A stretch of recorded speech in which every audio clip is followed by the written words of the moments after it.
une catégorie des gens. Catégorie des gens que Surat Al-Ma'un a décrit avec assez de précision.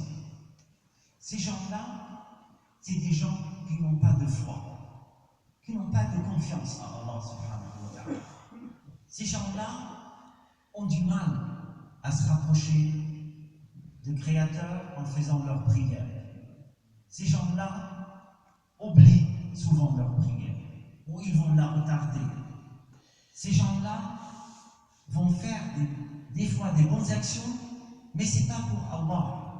Ils vont faire ces actions que pour montrer aux gens qu'ils sont généreux, pour montrer aux gens qu'ils sont capables, qu'ils ont le pouvoir. Ils vont travailler, mais ce n'est pas pour Allah subhanahu wa ta'ala. Toujours, ils ont des motifs qui sont cachés. Ces gens-là font un riya. Un riya, c'est de finalement faire apparaître une intention, mais à l'intérieur de toi-même, il y a d'autres intentions. Tu viens à la mosquée, c'est pas pour faire ta prière, te rapprocher d'Allah. Tu viens à la mosquée parce que j'ai envie de voir celle-là. Je viens à la mosquée parce que j'ai entendu qu'il y a du couscous à la mosquée. C'est là où il faut travailler, mes frères. C'est là où il y aura un haut. Et ces gens-là, le catégorie de ces gens-là, c'est des gens qui n'aiment pas le bien pour les autres. Al-Ma'un, c'est tout ce qui est bien. Tout ce qui est bien pour la communauté. C'est tout ce qui est bien pour l'humanité. Il y a des gens qui sont tellement égoïstes, ils aiment que le bien pour eux-mêmes. Et l'école de Ramadan, mes frères, c'est l'école que Allah subhanahu wa ta'ala nous demande d'engager avec une très bonne intention pour se détacher et se purifier de toutes ces qualités, de toutes ces mauvaises qualités. D'abord, parce que l'école de Ramadan va cultiver la foi, va cultiver la confiance à Allah subhanahu wa ta'ala, va cultiver at-taqwa. At-taqwa, c'est la crainte d'Allah subhanahu wa ta'ala. C'est l'objectif de faire ce mois-ci. Si quelqu'un va jeûner sans vraiment chercher à acquérir cet objectif, il est sûrement à côté de l'essentiel. Le mois de Ramadan, c'est le mois où on essaye de faire le travail sur soi. Quand on voit autour de nous, il y a des gens, on les voit, ils parlent que de eux-mêmes. On a l'impression que leur amour pour le soi dépasse tout. Leur égoïsme, ils ne pensent que à s'enrichir, que à faire du bien pour eux-mêmes. Et ils n'ont jamais de pensée à notre équipe. Ils n'ont jamais de pensée à faire du bien aux autres.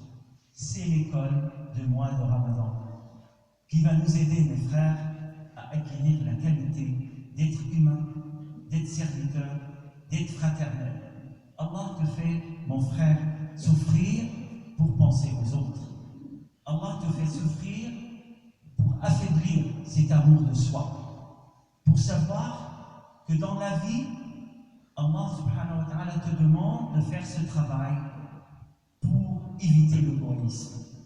Éviter que ta vie ne soit pas finalement comme ceux qui font le tawaf autour de Kaaba. Toi, tu fais le tawaf, tu fais le tour de toi-même, tu fais le tour de tes intérêts, tu fais le tour toujours à acquérir ce qui est toujours que mieux pour toi.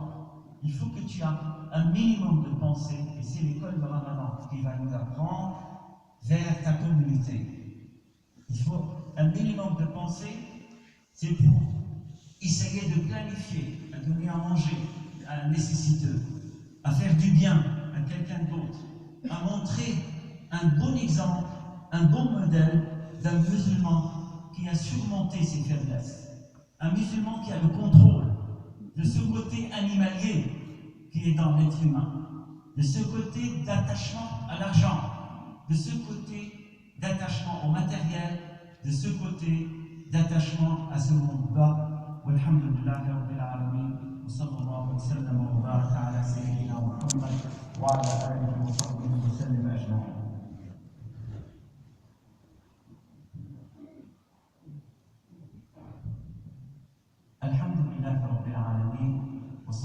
وسلم وبارك على سيدنا محمد وعلى آله وصحبه وسلم أجمعين. J'ai cité, mes frères, un hadith qui dit que le mois de Ramadan, c'est un mois de protection. As-sawm junna.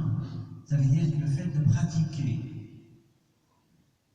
correctement le jeûne, de faire de bonnes intentions, d'essayer de profiter de l'adoration pendant ce mois-ci, le jeûne le jour, et le qiyam, la prière nocturne, qu'on appelle le qiyam, c'est le seul moyen pour l'être humain pour finalement se rapprocher de son Créateur, pour améliorer ses performances, pour acquérir la qualité at-taqwa, la crainte d'Allah subhanahu wa ta'ala. C'est ce que le prophète sallallahu alayhi wa sallam nous dit, as-sawm junna. Et le prophète nous incite à ne pas être réactionnel pendant le mois de Ramadan. Si on est finalement sollicité par un mauvais acte des autres, il faut avoir la maîtrise pour dire Allahumma inni sa'im. Et puis Allah nous compense du fait que la laine qu'on a pendant le mois de Ramadan, le jeûneur va sortir une mauvaise haleine, ça c'est naturel, ça c'est Allah subhanahu wa ta'ala considéré comme le meilleur, mieux que le misk devant Allah subhanahu wa ta'ala. Et dans ce hadith, on trouve une notion très importante. Allah nous dit dans ce hadith tout de suite, as-sawmu li. Ça veut dire que Allah subhanahu wa ta'ala garde l'exclusivité pour récompenser le jeûneur. On connaît, mes frères, que c'est Allah qui nous récompense la prière. C'est Allah qui récompense la zakat, le bonne. Mais pourquoi il a dit c'est moi qui compense les jeûneurs? Ça veut dire que Allah cherche à garder l'exclusivité. Qu'il n'y a que moi, Allah qui parle, qui connaît la quantité de récompense que je peux donner aux jeûneurs. C'est une façon de dire aux humains, à nous, les simples adorateurs, que c'est Allah qui connaît seul combien notre récompense en faisant ce mois béni. Et finalement, je vais, Inch'Allah, terminer le khutbah pour vous citer encore un dernier hadith, les liens entre le mois de Ramadan et le Coran.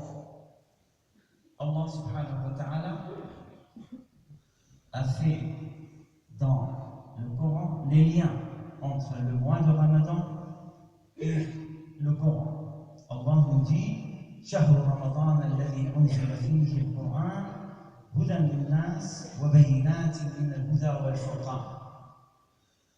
Le mois de Ramadan est celui au cours duquel le Coran a été révélé pour que les hommes soient guidés dans les bonnes directions et ça leur permette de distinguer la vérité de l'erreur. Donc c'est un mois consacré à la lecture de Coran, consacré à l'approche de comprendre le message divin pour acquérir la capacité de faire la différence entre le bien et le mal. ورسول الله أيها الإخوة كان أجود الناس بالخير في رمضان وكان